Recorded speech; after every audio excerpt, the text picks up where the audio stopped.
آزماتا اسی چیز سے ہے جو تمہیں بے حد پیاری ہوتی ہے تاکہ اس چیز کے ملنے کی طرف تمہیں اللہ سے ملوا دے۔ دائیں دینے والے سے بڑھ کر دنیا میں کوئی سخی نہیں اور دائیں سمیٹنے والے سے بڑھ کر دنیا میں کوئی دولت مند نہیں۔ بدگمانی میں اتنی طاقت ہے کہ یہ انسان کا ذہنی سکون برباد کرنے کے ساتھ ساتھ ایک دوسرے سے جوڑے تعلق کو کچھ منٹوں میں ہڑپ کر جاتے ہیں۔ خود کو ایسی تکلیفوں میں مبتلا کرنا چھوڑ دی، یہ دنیا بھروسے کے قابل نہیں ہے، کیونکہ دنیا بنانے والا خود کہہ رہا ہے کہ یہ دھوکے کا گھر ہے، پھر بھلا ہم کیسے اس دنیا کی محبت پر یقین رکھتے ہیں؟ تنگ دماغ لوگوں کے ساتھ مسئلہ یہ ہوتا ہے کہ ان کا منہ ہمیشہ کھلا رہتا ہے۔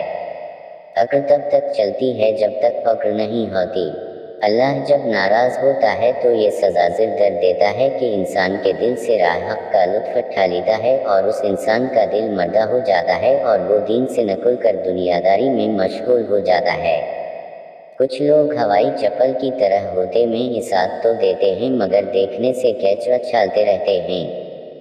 زندگی اس اذان سے شروع ہوتی ہے جس کی کوئی نماز نہیں ہوئی اور ختم اس نماز پر ہوتی ہے جس کی اذان نہیں ہوتی۔ مزید اس طرح ویڈیوز دیکھنے کے لیے اس چینل کو سبسکرائب کریں۔ شکریہ۔